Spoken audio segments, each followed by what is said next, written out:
विपिन शर्मा जी, गलती से मैंने वरिष्ठ पत्रकार हैं हमारे साथ जुड़ गए हैं, एक बार फिर से मैं उनका रुख करती हूं। और विपिन शर्मा जी, देखिए, आप तो तमाम चीजों को बहुत नजदीक से देखते हैं, पत्रकारिता के साथ साथ आपने इसके अलावा भी बहुत चीजों को परखा है, देखा है, समझा है। आज ट्रेड शो के माध्यम से उत्तर प्रदेश में व्यापारियों की स्थिति पर भी हम बात कर रहे हैं। जरूरी है जानना कि कैसे बदल रहा है प्रदेश और कैसे योगी उसके लिए गेम चेंजर साबित हो गए। विपिन जी।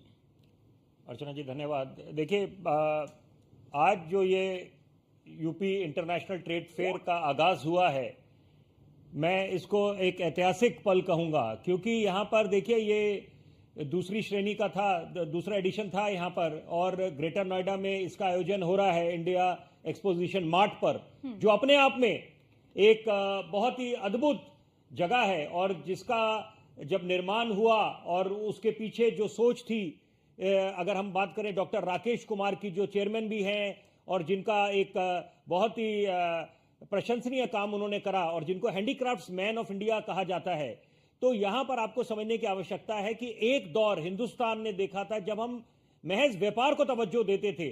वर्तमान के दौर में उत्पादन को तवज्जो दी जा रही है। तो इसका मतलब क्या है कि एक तरफ जब हम बात करते हैं make in India, skill India, digital India की, वोकल फॉर लोकल की, and one district one product की, हम हुनर हाट का आयोजन करते हैं। हम लोग ताज महोत्सव होता है, सफाई महोत्सव है, सूरजकुंड मेला है, प्रगति मैदान में ट्रेड फेयर का समारोह होता है, आयोजन होता है। तो अपने आप में इसके क्या मायने हैं? सरल भाषा में अगर आपके दर्शकों को समझाना हो तो यहां पर आप अगर रोजगार दे रहे हैं और अर्थव्यवस्था को बल मिल रहा है, तो यहां पर तो मुझे लगता है राजनीति होनी नहीं चाहिए। कि जब लाल किले की प्राचीर से देश के माननीय प्रधानमंत्री ने अपना एक सपना साझा करा था देशवासियों के साथ, उन्होंने बोला था आने वाले वक्त में हिंदुस्तान की अर्थव्यवस्था को हम $5 ट्रिलियन तक लेके जाएंगे।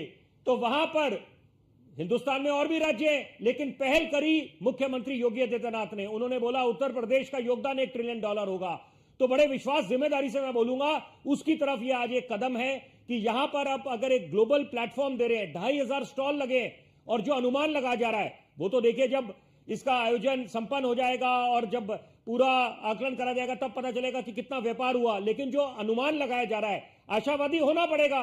10,000 करोड़ का जो व्यापार की बात चल रही है, तो ये कोई छोटी मोटी बात नहीं है। तो यहां पर अगर अर्थव्यवस्था को बल मिल रहा है और आज के वर्तमान दौर में अगर हिंदुस्तान 5वें स्थान पर है अर्थव्यवस्था के संदर्भ में, और सपना है कि तीसरे पटल पे आए, तो यहां मुझे लगता है कि यहां पर यह राष्ट्र निर्माण की बात हो रही है। और सबसे बड़ी बात, सोच उस दिशा में जानी चाहिए जो आपके आर्टिजन्स हैं, वीवर्स हैं, और जितने भी आपके एमएसएमई सेगमेंट में लोग काम कर रहे हैं, लोग जुड़े हुए हैं।